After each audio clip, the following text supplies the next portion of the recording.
The ship broke through the clouds of Volantis 7, and Emily Parker pressed her face against the window like a child, seeing snow for the first time. The planet below was beautiful in a haunting way. Black mountains rose from gray plains and rivers of silver liquid carved paths through ancient stone.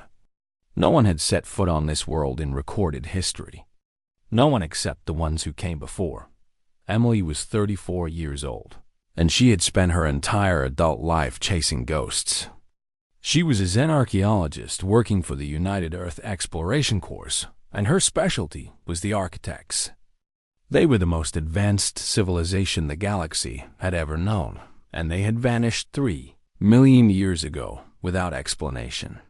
Every species in the known universe had studied their ruins.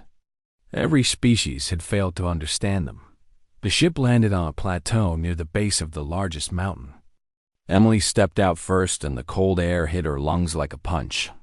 Behind her came Jake Morrison, a tall man with broad shoulders and tired eyes. He was military escort, which meant his job was to keep the scientists alive long enough to make their discoveries.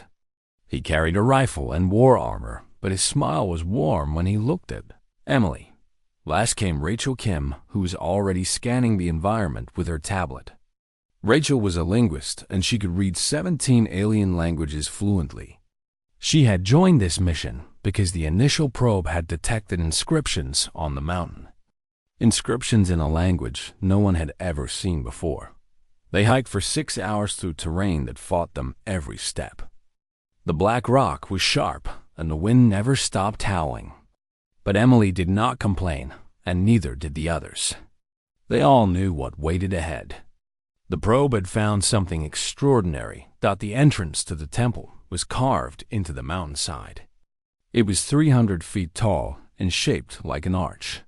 Strange symbols covered every inch of the stone, and they seemed to glow faintly in the dim light. Rachel gasped when she saw them and immediately began recording. Inside the temple, the air was still and warm. Emily switched on her flashlight, and the beam cut through darkness that had lasted for millions of years. The walls were smooth and covered with more inscriptions. Images, too. Pictures of beings that looked almost human, but not quite. They had 2 arms and 2 legs and faces with eyes and mouths. But their proportions were different. More elegant somehow. More perfect. They walked deeper into the mountain for what felt like hours. The passages twisted and turned, but Emily felt pulled forward by something she could not explain. It was like a voice calling to her from far away. A voice she could almost hear, but not quite understand. Finally, they reached the central chamber.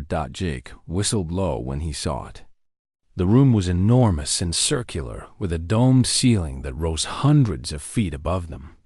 Light came from somewhere, though Emily could not find the source. It was soft and golden, and it made everything look like a dream. But the light was not what made Emily stop breathing. In the center of the chamber stood a statue. It was carved from a material Emily had never seen before. It looked like crystal, but it shifted and flowed like liquid when she stared at it too long. The statue depicted a humanoid figure with its arms outstretched and its eyes closed. It was beautiful beyond words. The face was peaceful and serene, like someone lost in a pleasant dream. Emily walked toward it without thinking. Her feet moved on their own, and her heart pounded in her chest. She felt something radiating from the statue. Not heat, exactly. Something else. Something that made her want to cry and laugh at the same time. Rachel was already examining the inscriptions on the chamber walls. Her face was pale, and her hands were shaking as she worked. Jake noticed and walked over to her. "What does it say?" he asked. Rachel swallowed hard. "It talks about the sleeper," she said. "Someone or something that has been waiting here since the architects disappeared. There are warnings everywhere. Do not disturb. Do not approach. Do not touch." Emily heard the words, but they seemed distant and unimportant. She was standing right in front of the statue now. Up close, she could see details she had missed before. The texture of the skin, the curve of the lips, the slight furrow between the closed eyes, like someone concentrating very hard on something. The inscriptions say something else too, Rachel continued. A phrase that repeats over and over. Only the warmth of a kindred soul shall wake what stone is kept. Jake frowned. What does that mean? He asked. Rachel shook her head. I have no idea. Every species in the galaxy has tried to activate architect technology. The collective tried for 200 years. The crystalline dedicated entire generations to the task. Nothing has ever worked. The architects locked everything behind some kind of key, and no one has ever found it. Emily reached out and touched the statue. The crystal was cold against her fingertips. Cold but somehow alive. She could feel something pulsing beneath the surface. A heartbeat, maybe. Or something like one. Emily, Jake called out. Maybe you should step back. She did not step back. She could not. The voice in her head was louder now. It was not words exactly. It was feelings. Loneliness. Hope. Desperate, endless waiting. 3 million years, Emily whispered. You have been waiting for 3 million years. The statue did not respond. Of course, it did not. It was just stone and crystal and ancient technology. But Emily could have sworn she saw something flicker behind those closed eyelids. A spark of awareness. A dream beginning to end. She thought about all the species that had tried and failed to unlock architect secrets. She thought about all the theories and experiments and dead ends. And she thought about what Rachel had said. The warmth of a kindred soul. Maybe the architects had not been looking for intelligence or power or technology. Maybe they had been looking for something else entirely. Something that could not be measured or quantified. Something that humans had always been told was their weakness. Emily looked at the face of the statue and she saw loneliness there. Real loneliness. The kind that comes from waiting for someone who might never arrive. The kind that Emily herself had felt on countless nights staring up at stars that seemed so far away. She made a decision. Later, she would not be able to explain why she did it. She would tell people that it felt right. That something had guided her. That in that moment she had known with absolute certainty what she needed to do. Emily rose up on her toes and pressed her lips against the cold mouth of the statue. 4. One heartbeat, nothing happened. Then the crystal began to warm. Jake shouted something behind her. Rachel screamed. But Emily could not hear them over the sound that filled the chamber. It was like music and thunder and breaking glass all at once. Light exploded from the statue so bright that Emily had to close her eyes. When she opened them again, the statue was gone. In its place stood a living being. She was tall and beautiful with skin that shimmered like starlight. Her eyes opened slowly, and Emily saw galaxies swirling in their depths. Actual galaxies. Stars being born and dying in the space behind those ancient eyes. The being looked at Emily and smiled. You came, she said. Her voice was like music, and it spoke directly into Emily's mind. After all this time, you finally came. Emily did not know what to say. She did not know if she could speak at all. Her legs were shaking, and her heart was racing, and tears were streaming down her face, though she did not know. Wide Out the being reached out and touched Emily's cheek with fingers that were warm and gentle. I am Arya, she said, last guardian of the architects, and I have been waiting for you for 3 million years. Arya collapsed the moment she finished speaking. Emily caught her before she hit the ground and was surprised by how light she was. For someone who had been stoned just moments ago, she weighed almost nothing. Like holding a person made of air and light. Jake rushed forward with his weapon raised, but Emily waved him off. She is not dangerous, she said. She is exhausted. 3 million years of sleep, and then waking up all at once. It must be overwhelming. Rachel stood frozen by the wall, her tablet forgotten in her hands. Her mouth opened and closed, but no words came out. She had spent her entire career studying dead languages and extinct civilizations. She had never expected one of them to wake up and start talking. They set up camp in the chamber because moving Arya seemed wrong somehow. Jake kept watch while Emily sat beside the Guardian and waited for her to wake. It took almost 12 hours. During that time, Emily did not sleep at all. She just watched Arya breathe and tried to understand what had happened. When Arya finally opened her eyes, again she looked at Emily with an expression of wonder. "You are still here," she said. "Of course I am," Emily replied. "Where else would I be?" Arya sat up slowly and looked around the chamber. The light had faded to a soft glow, and the inscriptions on the walls seemed dimmer than before. She ran her fingers across the floor, like she was making sure it was real. "I dreamed," she said. "For 3 million years I dreamed. I saw stars being born and dying. I saw civilizations rise and fall. I saw your ancestors climb down from trees and look up at the sky with curiosity in their eyes. And I waited. We all waited." Emily leaned forward. "All of you?" she asked. "There are more like you." Arya nodded. "Hundreds of us. Guardians created by the architects to protect and guide. We were placed in temples across the galaxy, each one waiting for the kindred to find us. Waiting for someone who could wake us from our sleep." Rachel had recovered enough to approach. She knelt beside Emily and looked at Arya with professional curiosity beneath her shock. "Why?" she asked. "Why did the architects create you and then just disappear?" Arya's face changed. The wonder faded, and something darker took its place. "Something like grief. We did not disappear," she said. "We were destroyed. Almost all of us. By an enemy so terrible that we had no choice but to sacrifice everything to stop it." She stood slowly and walked to the center of the chamber. With a wave of her hand, images appeared in the air around them. Holographic projections of a war that had ended before Earth even existed. They saw ships the size of moons firing weapons that cracked planets in half. They saw armies of architects fighting against a darkness that swallowed everything it touched. They saw stars going out one by one like candles being snuffed by an invisible hand. "The void," Arya said. "That is what we called them. They are not beings exactly. They are the opposite of being. They are entropy given form, hunger given purpose. They consume everything, matter and energy, and even thought itself.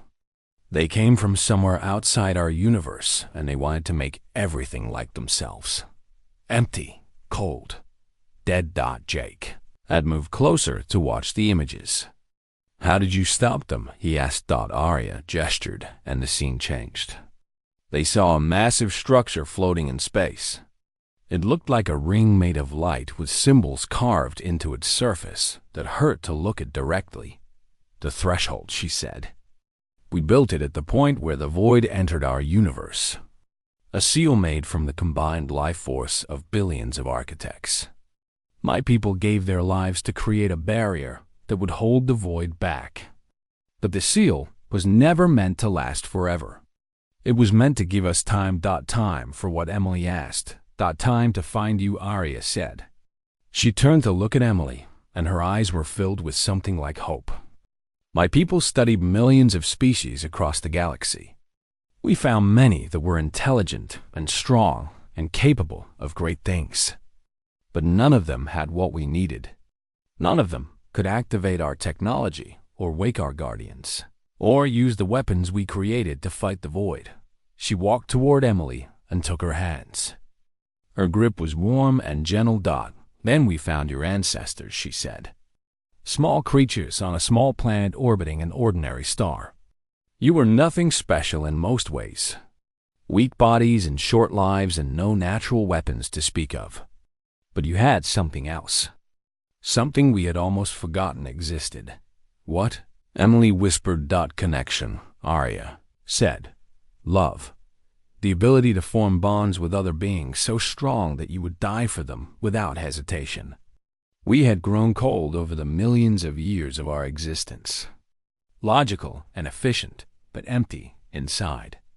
When we saw your ancestors laughing and crying and holding each other through hard times, we remembered what we had lost. Rachel stood up quickly. "Wait," she said. "Are you saying that humans are somehow special because we have emotions?" "That seems unlikely. Many species have emotions." Arya shook her head. "Not like yours," she said. "Other species feel things, yes, but humans feel with their entire being. Your biochemistry is unique in the galaxy. Something in your DNA produces a specific energy signature when you experience strong emotions. It is this signature that activates architect technology.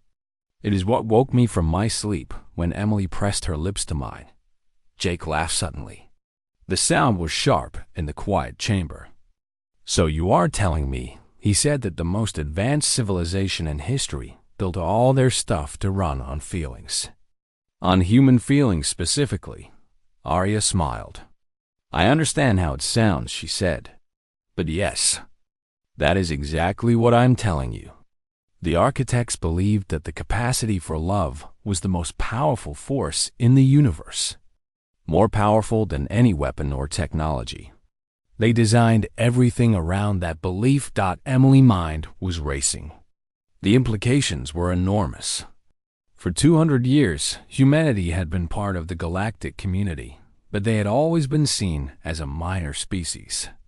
Young and primitive compared to civilizations that had been traveling between stars for thousands of years. Now she was being told that humans were the key to unlocking technology that everyone else had failed to understand. "The void," she said. "You said the seal was not meant to last forever. How much time do we have?" Arya's expression grew serious. "The seal has been weakening for the past 10,000 years," she said. "Based on my calculations, we have perhaps 1 century before it fails completely. Maybe less. And when it does, the void will return. They will finish what they started 3 million years ago." The chamber was silent. Emily looked at Jake and Rachel and saw her own fear reflected in their eyes. 1 century. It seemed like such a short time to prepare for the end of everything. But then Emily thought about what Arya had said. Humans were the key, not because they were the strongest or the smartest, but because they felt things more deeply than anyone else. Because they loved with their whole hearts, even when it hurt. She squeezed Arya's hands. "Tell me what we need to do," she said. Arya smiled in her ancient eyes. Emily saw something she recognized. Hope, real hope. The kind that had been waiting for 3 million years to find a home. "First," she said, "we need to wake the others." The Galactic Council chamber was the largest room Emily had ever seen. It was built into an asteroid that had been hollowed out and filled with air and light. Seats rose in tiers around the central platform, and every seat was filled with representatives from species Emily had only read about in textbooks. The collective sat in clusters of 5, their insectoid bodies clicking and buzzing as they communicated through scent and sound. The depths floated in water-filled spheres, their tentacles pressing against the glass as they watched with eyes that never blinked. The crystallines stood motionless like living statues, their silicon bodies refracting light into rainbows that danced across the walls. And in the center of it all stood Emily and Arya and Jake and Rachel. 4 humans and 1 ancient guardian facing the judgment of 100 different species. The High Speaker was a being from a species called the Elders. They were the oldest civilization still active in the galaxy, and they had been running the council for longer than humanity had existed. The High Speaker looked like a tree that had learned to walk. Bark covered their body and leaves grew from their head, and their voice sounded like wind through branches. "Claim," the being announced, "that this guardian has been sleeping for 3 million years, and that a human woke her with a kiss." "Yes," Emily said. "That is what happened." Murmurs spread through the chamber. Emily could not understand most of the languages being spoken, but she could read the body language well enough. Disbelief, suspicion, fear. The collective representative leaned forward. All of their eyes focused on Arya like she was prey. "We have studied architect ruins for 200 cycles," the representative said. "We have tried every method known to science to activate their technology. Nothing has worked. And you expect us to believe that humans possess some special ability that we do not?" Arya stepped forward. Her presence seemed to fill the chamber, and the murmurs died down instantly. "I do not expect you to believe anything," she said. "I expect you to observe. The architects chose humanity for a reason. It was not random, and it was not a mistake. There is something in human biology that resonates with our technology. Call it whatever you want. The point is that it works." The crystalline representative spoke next. Their voice was like grinding stones. "Let us say this is true. Let us say humans can activate architect technology. What does this mean for the rest of us? Why should we care about machines that have been dead for millions of years?" Arya turned to face the crystalline directly. "Because those machines are the only thing that can stop the void when it returns," she said. The chamber erupted. Representatives shouted over each other in dozens of languages. The High Speaker raised their branches and called for order. But it took several minutes before the noise died down. "The void is a myth," someone called out. "A story the architects told to explain why they disappeared." Arya laughed, but there was no humor in it. "I watched my people die fighting the void," she said. "I held my friends as the darkness consumed them. I felt the cold emptiness spread across worlds that had been full of life. Do not tell me what is and is not a myth." She waved her hand, and the same holographic images she had shown in the temple appeared in the center of the chamber. The war, the death, the threshold being built from the sacrifice of billions. "This is what happened," she said. "This is what is coming again. The seal my people created is failing. Within a century, the void will break through. And when it does, nothing in this galaxy will survive. Not your civilizations, not your children, not even the memory that you ever existed." The chamber was silent now. Emily watched faces change as the reality sank in.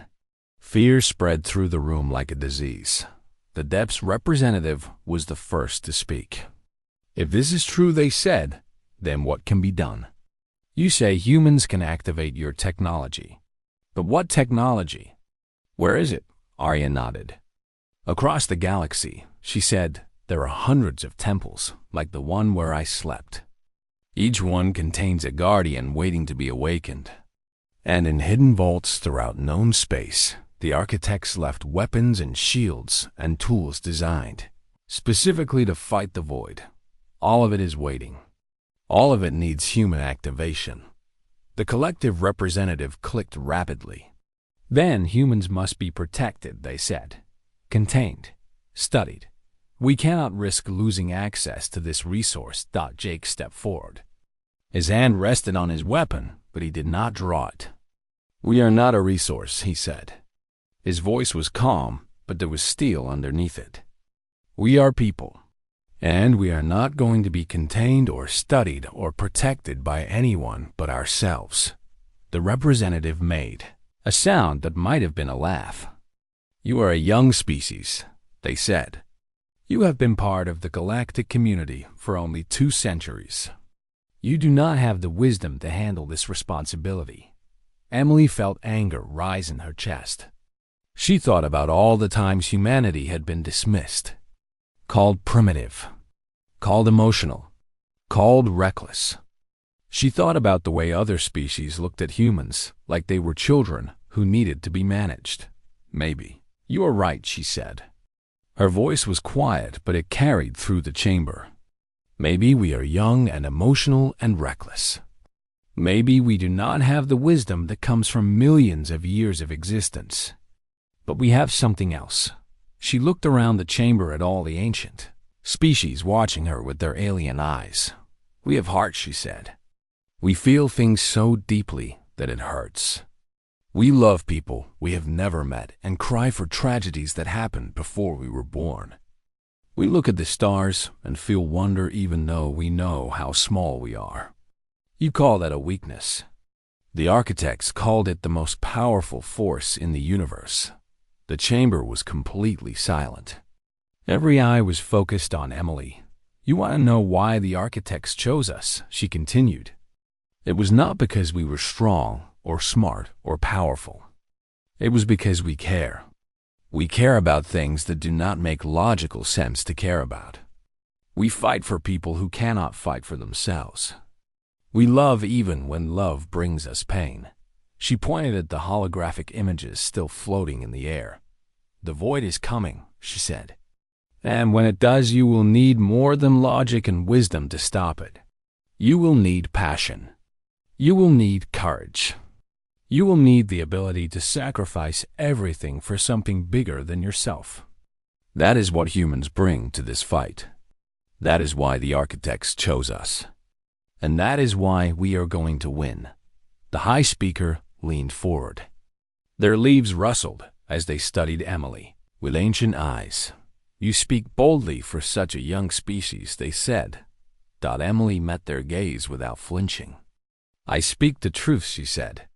You can help us, or you can stay out of our way. But we are going to find the Guardians and wake them. We are going to unlock the weapons and the shields. And when the void comes, we are going to be ready. She turned and walked toward the exit. Jake and Rachel followed her. Arya paused for a moment and looked back at the assembled representatives. The architects believed in humanity, she said. They gave everything they had on that belief. I suggest you consider doing the same. Then. She too walked out, and the doors closed behind them. In the silence that followed, the representatives looked at each other with expressions that ranged from fear to wonder to something that might have been hope. The humans had made their declaration. Now, the galaxy would have to choose whether to follow. 6 months passed faster than Emily thought possible. The galaxy was changing, and humanity was at the center of that change. Word had spread about what happened on Volantis 7 and about the speech Emily gave at the council. Humans were no longer seen as a minor species. They were seen as something much more complicated. Hope and fear mixed together in the way other species looked at them now. Emily led a team that grew larger with each passing week. Volunteers came from every human colony in the galaxy. Scientists and soldiers and engineers and artists. People who wanted to be part of something bigger than themselves. People who believed that humanity had a destiny to fulfill. The first mission after the council was to a moon orbiting a gas giant in the outer reaches.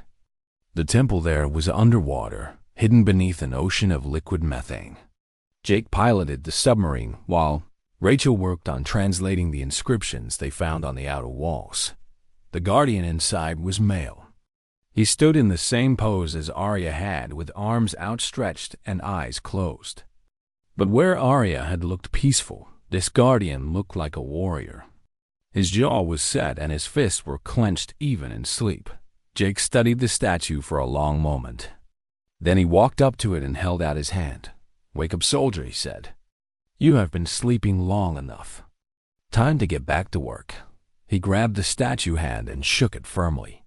For a moment, nothing happened. Then the crystal cracked and warmth spread through the chamber, and the guardian opened eyes that burned like fire. His name was Marcus, and he had been a military commander before the fall. He laughed when Jake told him how long he had been asleep. Then he asked where the fight was. The second guardian they found was on a space station drifting in the void between galaxies. Rachel woke her by reading ancient poetry while holding her stone hand. Her name was Sarah, and she had been a scholar who specialized in understanding the void. She cried when she learned that her research might finally be useful. Third guardian was in a temple buried beneath a desert on a world that had not seen rain in 10,000 years. A young engineer named David woke him. David had lost his sister in a shuttle accident the year before. He was still grieving, and when he touched the statue, he was crying. The tears fell on the crystal surface, and something about that combination of touch and genuine human sorrow triggered the awakening. The guardian name was William, and he had been a builder. He designed the machines that the architects used to fight the void. When he learned that, David had woken him through grief. He placed his hand on the young man's shoulder. "Your pain brought me back," he said. "That means something. The architects did not choose humans because you are happy all the time. They chose you because you feel everything so deeply, even the hard things." With each awakening, Emily learned more about the architects and about humanity's connection to them. The Guardians shared memories and stories and technical knowledge. They explained how architect technology worked and why it needed human activation. It was not just about biochemistry. Arya explained one night when she and Emily were alone on the observation deck of their ship. It was about resonance. Human emotions create a specific frequency of energy. That frequency is the key that unlocks everything we built. Emily watched the stars drift past the window. "Why?" she asked. "Why did your people decide that emotions were so important?" Arya was quiet for a long moment. "Because we lost ours," she finally said. "Over millions of years of evolution and advancement, we became cold, logical, efficient. We could solve any problem and build any machine, but we had forgotten how to feel. When we encountered the void, we realized that pure logic was not enough.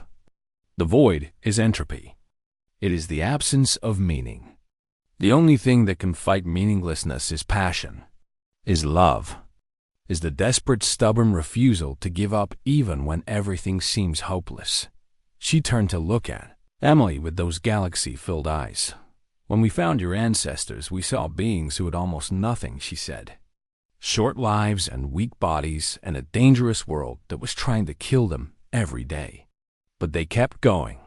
They loved each other and helped each other and dreamed about tomorrow, even though tomorrow was not promised. We had forgotten that was possible. You reminded us that the months continued to pass. More guardians were awakened. More technology was unlocked. The Forge was the greatest discovery. It was a facility hidden in the heart of a dying star, protected by shields that even the void could not penetrate. Inside were machines that could create weapons capable of harming beings, made of pure entropy.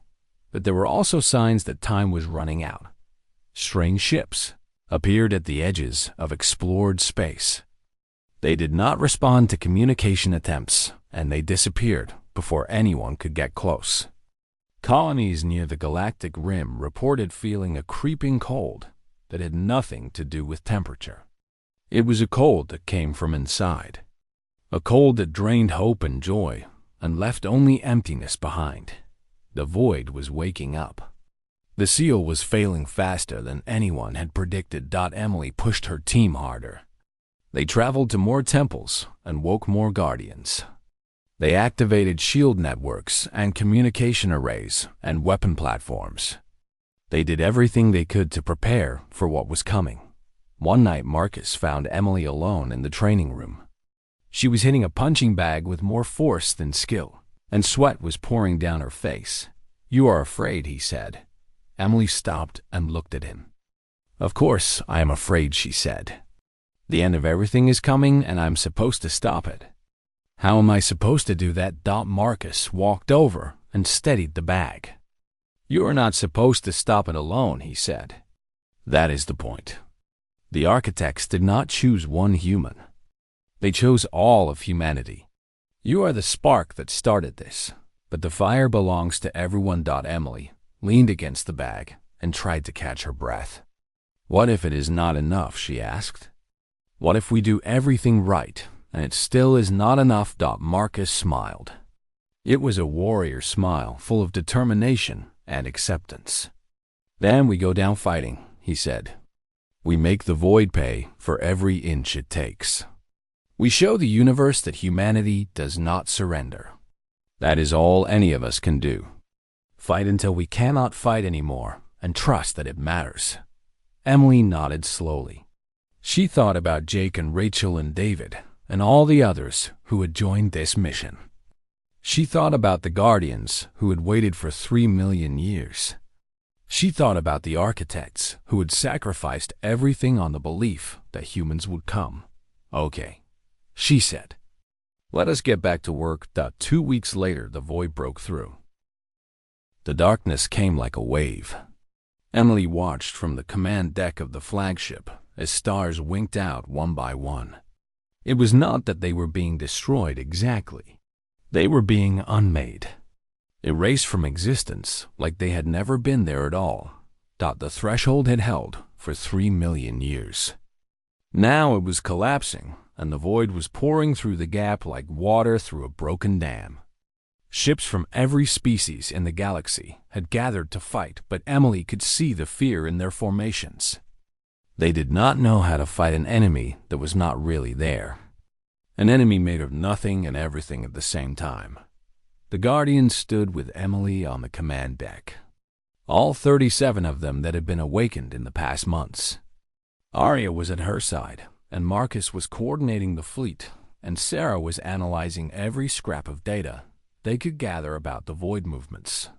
Conventional weapons are having no effect, Sarah reported. The void absorbs energy attacks and passes through physical projectiles. Our only advantage is the architect weapons, but we do not have enough of them. Emily looked at the tactical display. The Forge had produced enough weapons for perhaps one major engagement. If they could not stop the void here, there would not be time to make more. This was it. Everything they had worked for came down to this moment. All ships, Emily ordered. Focus fire on the leading edge of the void. Buy us time to reach the breach point. The fleet opened fire. Beams of light that should have been able to crack planets struck the darkness and disappeared without effect. But the architect weapons were different. Where they hit the void recoiled. The darkness pulled back from wounds that glowed with golden light. It is working, Jake shouted from the pilot station. We are actually hurting them. For a few minutes, Emily let herself hope. The fleet pressed forward, and the architect. Weapons carved paths through the void. Ships that had been running from the darkness turned and joined the fight. For the first time in 3 million years, something was pushing back against the entropy that had nearly destroyed everything. Then, the void adapted. The darkness shifted and changed. It stopped trying to advance in a wave and instead broke into thousands of smaller tendrils. Each tendril moved independently, seeking out ships and wrapping around them. Emily watched in horror as vessel after vessel went dark. The crews did not die, exactly. They just stopped. Stopped thinking and feeling and being. Marcus cursed and adjusted the fleet formation, but it was like trying to hold water in their hands. The void was everywhere now, surrounding them and pressing in from all sides. Emily said, there has to be something else. Some weapon or tool that your people did not tell us about. Arya's face was pale. There was something she said. The heart, a device the architects designed as a last resort. It could generate enough energy to push the void back for millennia. Why did you not mention this before? Emily demanded. Because it requires a sacrifice, Arya said. Not just activation. A human life freely given. The architects could never use it because they had lost the ability to make that kind of selfless choice. They hoped that humanity would never need to. Emily felt cold spread through her chest. She looked at the tactical display and watched more ships die. She looked at her crew and saw the people who had trusted her to lead them. She looked at the darkness that was swallowing everything. Where is it? She asked. Arya shook her head. Emily, no. There has to be another way. Where is it? Emily repeated. The heart was built into the threshold itself, Arya said. If someone could reach it and activate it with their life force, it would seal the breach permanently. Emily nodded. She started walking toward the shuttle bay. Jake intercepted her in the corridor. He looked at her face and understood immediately what she was planning. No, he said. Absolutely not. We will find another way. There is no other way, Emily said. You know that as well as I do. Someone has to do this. Then let it be me, Jake said. I am a soldier. This is what I signed up for. Emily shook her head. It has to be someone the technology recognizes. Someone who has formed a strong connection with it. That means one of the people who woke the Guardians. Jake grabbed her shoulders. Emily, listen to me. You started this. You have to be the one to lead humanity through what comes next. You cannot throw that away. Emily looked at him, and for a moment her resolve wavered. She thought about all the things she would never do. All the sunrises she would never see, and meals she would never eat, and conversations she would never have. She thought about how much she wanted to live, but then she thought about everyone else who wanted to live too. The billions of people on thousands of worlds who were counting on her. The children who deserved a future. The civilizations that had existed for millions of years and should not end like this. She opened her mouth to argue with Jake. That was when the cum crackled. Sorry, Jake voice said. But you are going to have to save the galaxy without me. Emily spun around. Jake was not in front of her anymore. He was on the cum, which meant he was on a ship. She ran to the nearest window and saw a shuttle flying toward the darkness. Jake, Emily screamed. Jake, turn around right now. His laugh came through the speaker. It was the same tired, warm laugh she had heard the first day they met. No can do, he said. I rigged my shuttle to interface with the heart. Arya showed me how before you even woke up this morning. We both knew it might come to this. Tears were streaming down Emily's face. You cannot do this, she said. I will not let you. You do not have a choice, Jake said. His voice was gentle now. Listen, Emily, you were right about everything. About humans being special. About love being the most powerful force in the universe. I believe that. And I love you. I love this whole stupid species that feels too much and cares too hard. That is why I can do this. The shuttle was getting smaller in the window. The darkness was all around it, now reaching for it with tendrils of nothing. Tell my story, Emily, Jake said. Make it a good one. The cum went silent. Emily watched as the shuttle disappeared into the heart of the void. For one terrible moment, nothing happened. Then light exploded from the center of the darkness. Golden light so bright that Emily had to look away. It spread outward in a wave, washing over the void and pushing it back. The darkness screamed. Emily did not know how she knew that, but she did. It was not a sound exactly. It was a feeling. The feeling of something vast and hungry being forced away from a meal it had been anticipating for 3 million years. The light reached the edges of the battlefield and kept going. It pushed the void back through the breach and sealed it with energy that burned like a star. For a long moment, everything was golden and warm and full of hope. Then the light faded and the stars came back. Real stars that shone in a sky that was no longer empty. The void was gone. Not destroyed, because something like that could never truly be destroyed, but driven back. Scattered into fragments that would take thousands of years to reform. Jake was gone too. Emily stood at the window and cried. She cried for her friend who had given everything. She cried for all the people who had died in the battle. She cried because the universe was still here, and that meant she had to keep going, even though part of her wanted to give up. Arya found her there hours later. The Guardian did not say anything. She just stood beside Emily and looked out at the stars. He was remarkable, Arya finally said. All of you are remarkable. The architects knew what they were doing when they chose humanity. Emily wiped her eyes. We won, she said. But it does not feel like winning. That is because you understand the cost, Arya said. That is what makes humans different. You feel the weight of sacrifice. You do not just accept it as necessary. You mourn it. You remember it. You carry it with you. She turned to face Emily. The void will return someday, she said. Maybe in 1,000 years. Maybe in 10,000. But it will come back. And when it does, humanity will need to be ready. Emily took a deep breath. She thought about Jake and about the promise she had made. Tell my story. Make it a good one. Then we better get started, she said. 3 days later, they held the memorial. Representatives from every species in the galaxy attended. They stood in silence as Emily told the story of Jake Morrison, the soldier who joked about being fashionably late, the friend who was always there when she needed him, the hero who flew into the darkness so that everyone else could live in the light. Arya spoke last.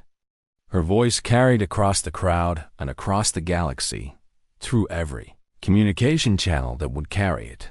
The architects believed they were choosing humanity for your genetics, she said, for your biology. But they were wrong about why you matter. It is not your DNA that wakes us from stone. It is your hearts. Your impossible, beautiful, stubborn hearts. You love so fiercely that the universe itself bends to answer. Emily stepped forward. The weight of everything pressed down on her, but she did not let it crush her. She had made a promise. We will be ready, she said. And when the void comes again, it will find a galaxy full of humans who refuse to let the light go out. That is our promise. That is our story. And we are just getting started. She looked up at the stars. Somewhere out there, Jake was part of them now. Part of the light that held back the darkness. Emily smiled through her tears. It was a good story after all.